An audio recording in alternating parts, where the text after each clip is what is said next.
Hello everyone and welcome back. In today's video we have our first of 16 off-season previews to do. It's the first two teams eliminated from the NHL. We're doing our first off-season preview and it's about the Vancouver Canucks and the New York Rangers. What went wrong for them this year? How is their outlook cap-wise and draft pick-wise going into the off-season? And what three things do these two teams need to do in the off-season to turn things around and get back into playoff contention next year? We'll touch on all of this coming up right now.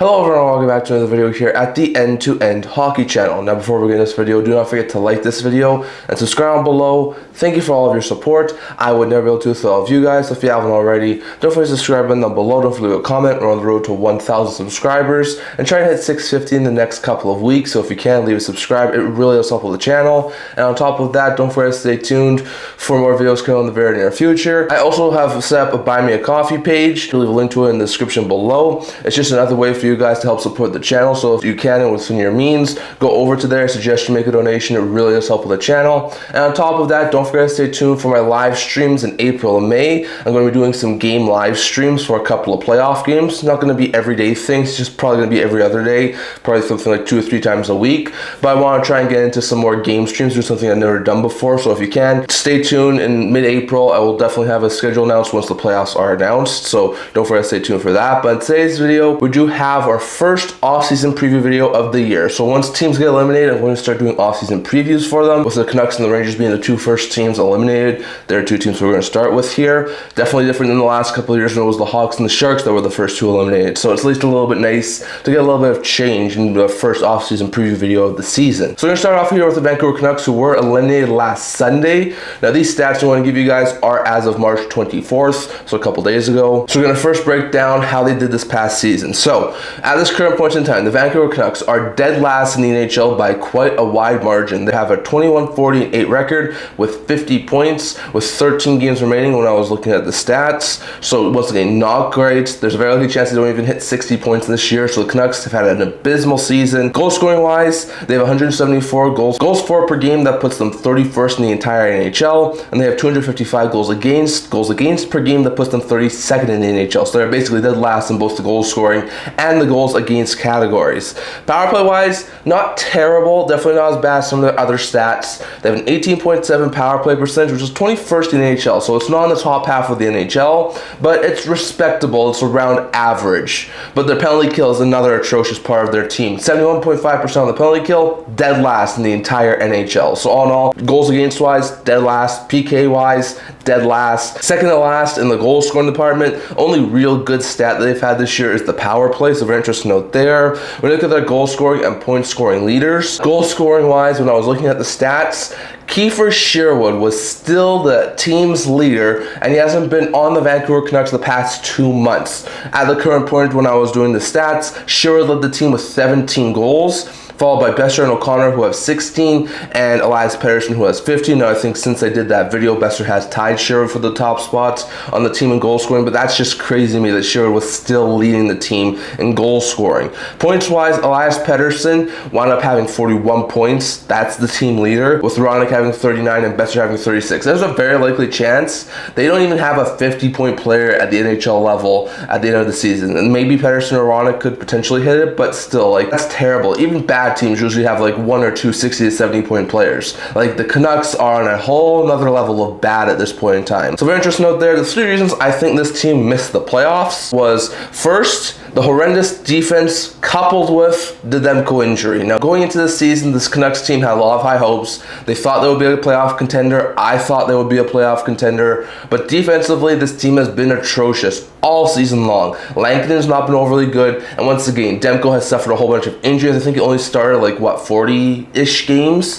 30 games, something around there. And he did not play a whole bunch at the NHL level this year. So because of all of that, that I think is the most pressing reason this Canucks team team did not make the playoffs. That entire defensive core just collapsed, and on top of that, the Demko injury did not help matters, because if you lose Demko, you're left with like a Lankinen Tolopilio tandem, which, no offense to either one of those two goaltenders, but it's not an overly great tandem at this point in the NHL. So once again, I think the horrendous defense plus Demko injury was the first reason this team missed the playoffs. The second reason was the Quinn Hughes trade. Over in December, with them not looking like they were going to be able to sign Quinn Hughes, they traded him to Minnesota. I think that was the beginning of the downfall for the Canucks. They weren't great at that point in time, but they weren't this bad. So I think once you took off Quinn Hughes off that blue line, that was another reason as to why it all of a sudden became the worst defense in the entire NHL. So I think the Hughes trade really did set this team back, and while I do think it does help them for the future, especially given the fact Hughes wasn't going to sign with the Canucks, it was another reason why this team missed the playoffs this year.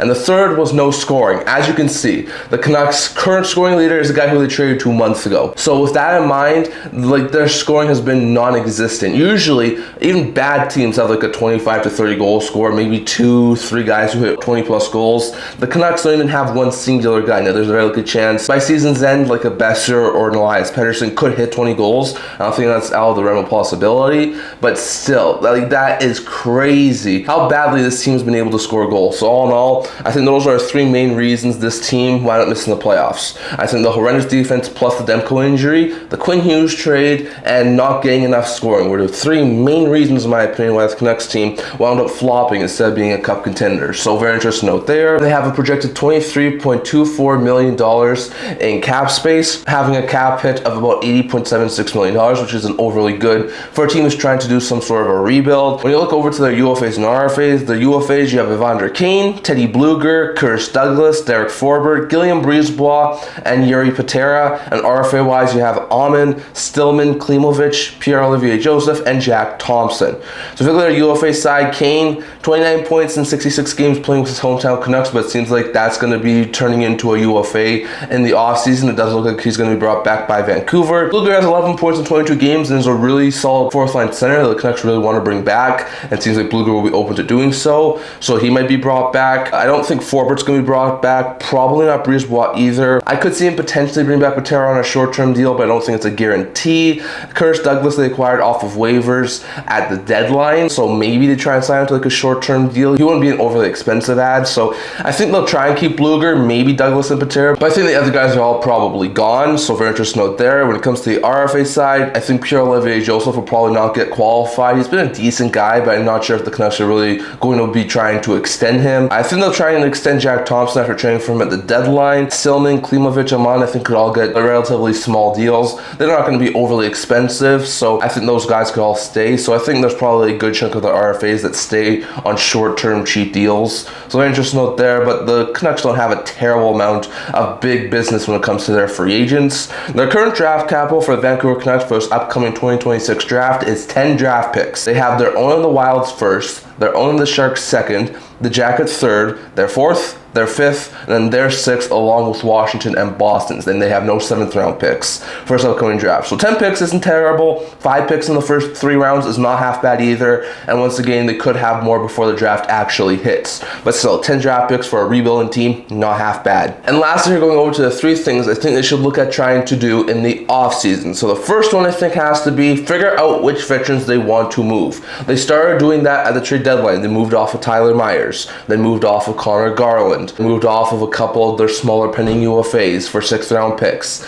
But I think they need to go further into this rebuild if they're really going to try and do a full-scale rebuild. So do they move Elias Pettersson? Do they move Brock Besser? Do they move Jake DeBrusk? Do they move Drew O'Connor? Do they move Philip Hedl? Do they move Marcus Pettersson? These are all guys I think they could consider. Pettersson was heavily mentioned at the deadline. DeBrusk was heavily mentioned at the trade deadline. I think those 2 are the most likely ones. I think they'd rather keep Besser, but it seems like he'd be open to a trade as well. O'Connor, Hedl, they both have 1 year left on their contracts. If the Canucks don't see long-term futures for either of those guys, I could see a Canucks move down. You have Marcus Pettersson, who just recently signed an extension on the blue line. Both the Canucks going through full rebuild mode. Does Pettersson really want to stay in Vancouver? So I definitely think they have to figure out which veterans are going to get moved. I don't think they're going to move every single one of the players I just mentioned, but I could see a good chunk, like 3 or 4, wind up getting dealt in the off season. So I'll have to wait and see on that, but I think the first priority has to be figure out which players you're going to move in the offseason if you're the Vancouver Canucks. Second one has to be decide on your goalie tandem going forward. Now, there has been some talk recently that they could look to try and move Thatcher Demko if he's healthy in the offseason. That's a possibility. There's a lot of very interesting teams out there who could definitely use a star-level goaltender, and if the Canucks really want to go through a full rebuild and they want to try and be bad again next year, maybe the year after, moving Demko will be a smart move because he's a goaltender that would win them games, and that might not be something the Canucks really want over the next couple of years. Now, if they don't move Demko, maybe move Lankinen, who signed for, I think, 3 or 4 more seasons at $5.4 million. I don't think the Canucks want nearly $14 million tied up in their goaltenders, so I definitely do think there's a very likely chance we could see a Demko or a Lankinen move, but I think second priority has to be figure out your tandem going forward. Is it going to be Demko Lankinen, or do you move one of those guys and maybe have a guy like Tolopilio hold down the backup role for the next couple of years, or maybe bring in like a small lower end backup? But either way, I think they have to figure out what the situation is going forward in net. And lastly here, I think they need to add 1 to 2 veteran blue liners, especially if they move Marcus Pettersson. They moved Tyler Myers at the trade deadline. This is a very, very young blue line. You've got Boehm, you've got Willander, you've got a couple of other younger guys who are going to start making a push for the NHL. You do have Veronic, who's a really solid veteran defenseman, but besides that, and maybe Marcus Peterson,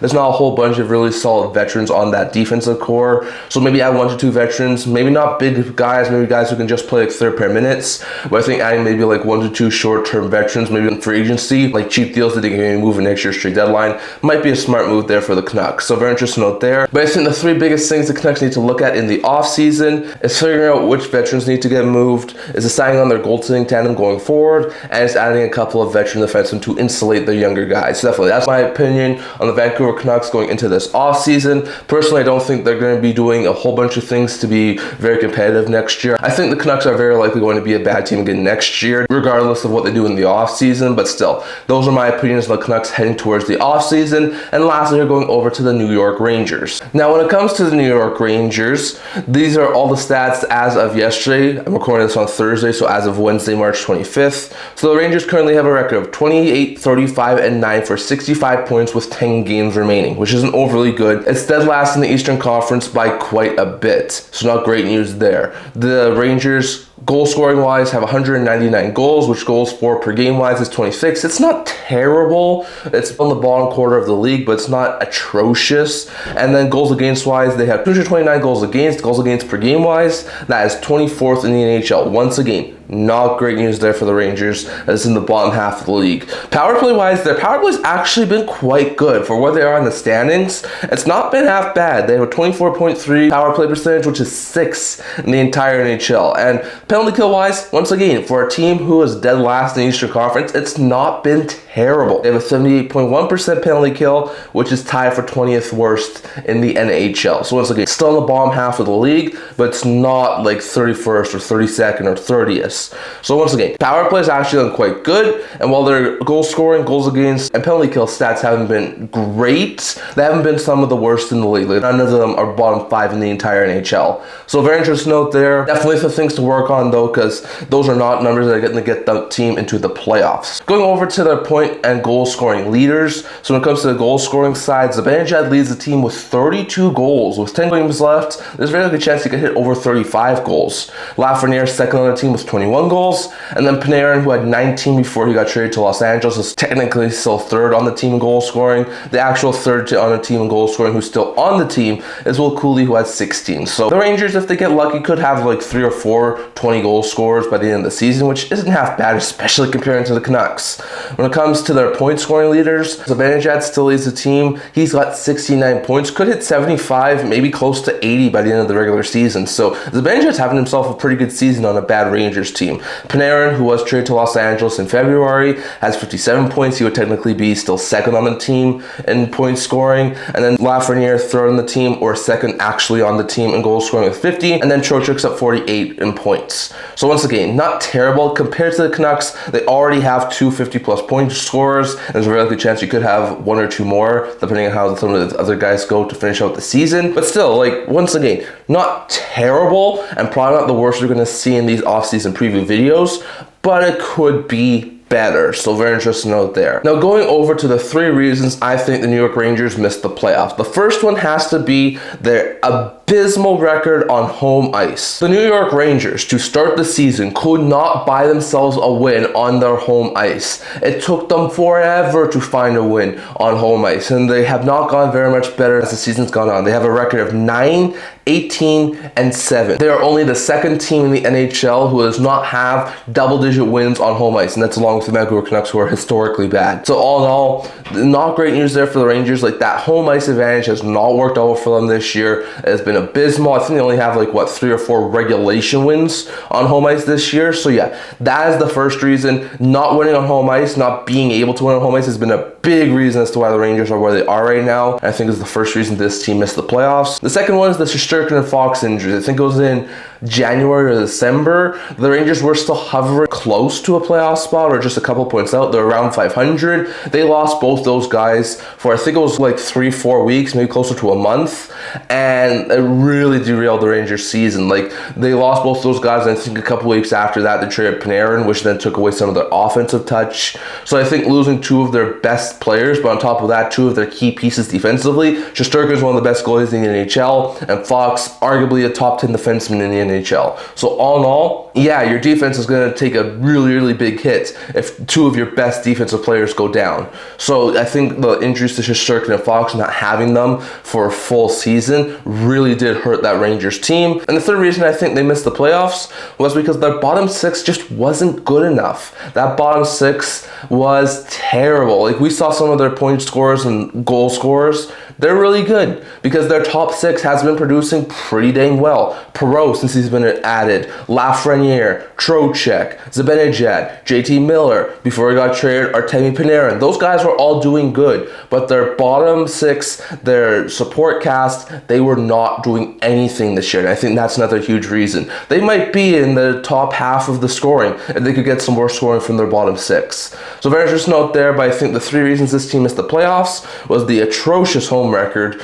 was the fact that Shesterkin and Fox got injured for such a lengthy period of time, and was the fact that the bottom 6 just was not good enough this year. I think were the 3 main reasons the New York Rangers were not able to make the playoffs this year. So very interesting note there. Next, going over to the pending UFAs, RFAs, and their draft capital for this upcoming offseason. So they currently have a projected $25.74 million in cap space for this upcoming season, with a cap hit of 78.26 projected at least. So very interesting note there. Just like the Canucks don't have a whole bunch of free agent business to take care of. They have Brodzinski, Sheary, Mackey, and Quick on the pending UFA side, and they have Brisson, Berard, Schneider, Iorio, Morrow, Garand on the pending RFA side. So very interesting note there. When it comes to their UFAs, Brodzinski, 4 goals, 11 points in 46 games. Really decent bottom 6 forward. I could see him be kept around on a short-term deals, a very good utility type player. Sheary, 4 goals, 13 points, 52 games. Wouldn't be surprised if he retired, or if he didn't retire, maybe went overseas, but I don't think he'll be brought back by the Rangers. Connor Mackey, who had 5 goals and 15 points in 52 AHL games. Not terrible there, but I think he'll probably leave as well. And then you have Jonathan Quick, who's a pending UFA, 889 save percentage and 3.18 GAA in 23 games. He's 40 years old. I could see him potentially be back in maybe a short-term 1-year deal to back up Shesterkin again, but I wouldn't be surprised if he A, retired, or B, left the Rangers. So I don't think they'll probably sign many of their UFAs, if any of them. When it comes to their RFA side, you got Brisson, you got Berard, 2 guys who have been basically splitting time between the NHL and AHL this year. Brisson's actually been doing pretty good at the AHL level, as has Berard, so I expect both those guys to probably be back on shorter-term deals. You have Brian Schneider, 2 goals and 15 points in 72 games. He's been a pretty decent top 4 defenseman. I could see him get dealt, but if he doesn't get dealt, I could definitely see him stay. I think the Rangers will probably try and sign him or trade him. It's probably going to be one or the other. You got Vincent Iorio, who was acquired off of waivers mid-season, has 3 assists in 27 AHL games with the Rangers and the Sharks. Often been a healthy scratch. I probably think he'll get a short-term, low-end contract with the Rangers, probably just to keep him. And then you got Scott Morrow, who had 6 assists in 29 NHL games this year. He looks like a really solid piece. He's one of the key pieces they got in the Keandre Miller deal, so I expect him to get signed. Then Dylan Garand just has some pretty decent numbers at the AHL level. I think he'll probably get signed to be the team's 3rd stringer, maybe the backup, depending on how the Quick situation goes. So very interesting note there. I think most of their RFAs will probably be back, and I don't expect them to sign too many of their UFAs. So very interesting note there. When it comes to their current draft capital for this upcoming upcoming draft, they have a boatload of picks. They have 11 picks for this upcoming draft. They have their own and the Hurricanes first. They have the Hurricanes second. They have their own, the Kings, the Islanders, and the Sabres third round picks. So that's 4 third round picks. They have no fourth. They have their own fifth. They have their own and the Blackhawks 6th, and they have their Canucks 7th. So all in all, 11 picks, including 7 in the first 3 rounds. So the Rangers team was really trying to go through like some sort of a quick retool, maybe some sort of a rebuild. Having 7 picks in the first 3 rounds is not half bad. So very good stuff there for the Rangers. And lastly, going over to 3 things I think the Rangers should look at in the offseason to improve and get better for the future. So first, I think they have to figure out which players they're going to move. Just like with the Vancouver Canucks, I expect the Rangers to be busy this offseason moving off a couple of pieces. They have Vincent Trocheck, who was heavily mentioned at the trade deadline. I could definitely see get moved. You have Alexis Lafreniere, who's signed on a longer-term deal, who's a younger piece, who's actually been working quite well since Panarin left, and I think could stay with the Rangers, but there has been some odd talks that the Rangers could try and ship him out. So I think that's a possibility. You have Brayden Schneider, who we talked about. Pending RFA was mentioned heavily at the trade deadline. If he doesn't want to stay in New York, I could definitely see him get moved. Similar situation to maybe like a Keandre Miller last year. Then you also have Earl Vandekainen and Taylor Radish, who are entering the final year of their deals, and with them being 1 year away from being a pending UFA, I could see the Rangers move either of those guys as well. So I keep an eye on those 5 guys, and I think 2 or 3 of them could easily get moved in the off season, so I'd keep your eye on that. The second thing I think the Rangers should do in the off season is to build their team to where some of their younger players are starting at the NHL level. So like this past couple of years, they've had veteran heavy rosters with a couple of younger players, and over the past couple of years, they moved off some of their younger pieces such as Kakko, such as Hedel, such as Keandre Miller. They built a really solid veteran presence, but they don't have a whole bunch of younger players. So like guys like on the defensive end, Scott Morrow, Matthew Robertson, maybe a couple of those other younger defensive guys I think should have a shot at the NHL level. I think Perreault should be a regular at the NHL level next year. I think there's probably a couple of other guys too, Laba, Cooley. Like they should have a couple of these younger players, younger prospects playing at the NHL level in consistent minutes, not being bounced back between the NHL and AHL. So I think having more consistent playing time at the NHL level for some of the younger players will be a smart move there for the Rangers, and I think they should shape their offseason to have a few open spots for some of their younger kids. So they're interested note there. And the third and final thing I think the Rangers should do in the offseason to try and improve is to rework their bottom 6. Like I talked about, that bottom 6 has not been overly good. They could move Taylor Radish, who's entering the final year of his deal. They could move on from Brodzinski and Sherry, who are pending UFAs.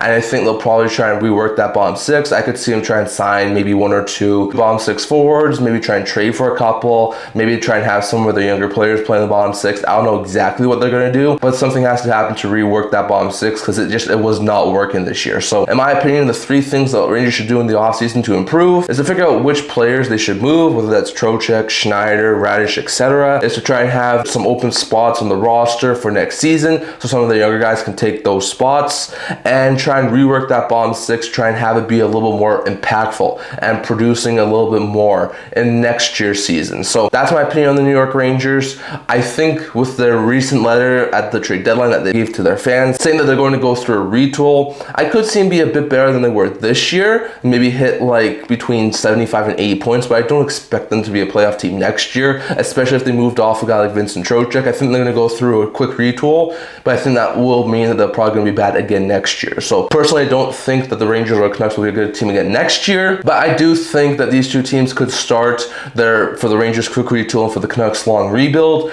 to try and get better for the future. And those are some of the moves that I think these 2 teams should do in the offseason. So definitely, after you guys thoughts on all this down in the comment section below. What do you think about the Rangers and Canucks? Are you surprised these were the first 2 teams eliminated? I personally am. What do you think they'll do in the offseason with all their draft picks that they have with their pending UFAs and RFAs? And what do you think these 2 teams need to do in the offseason? What do you think their most pressing concerns are to try and improve, and whether it's trying to get worse for a better draft pick next year, or whether they're trying to make the playoffs again? What do you think they need to do in the offseason to do that? Let your guys thoughts on all of that down in the comment section below. That's all I'm going to talk for for today. Remember to like this video, and if you would like to, remember to subscribe down below. Thank you for all of your support. I would never be able to do this without all of you guys. So if you haven't already, don't forget to subscribe button down below. Don't forget to leave a comment. We're on the road to 1,000 subscribers. Don't forget to stay tuned for videos coming in the very near future. Once again, stay tuned for April and May live streams coming out, as I'll have a couple of playoff live streams. So don't forget to stay tuned for that. I also do a blog talking about news, rumors, analysis, stuff like that. So check that out. I'll link to that down in the description below. Can't wait to see you guys all for next video. See you guys soon.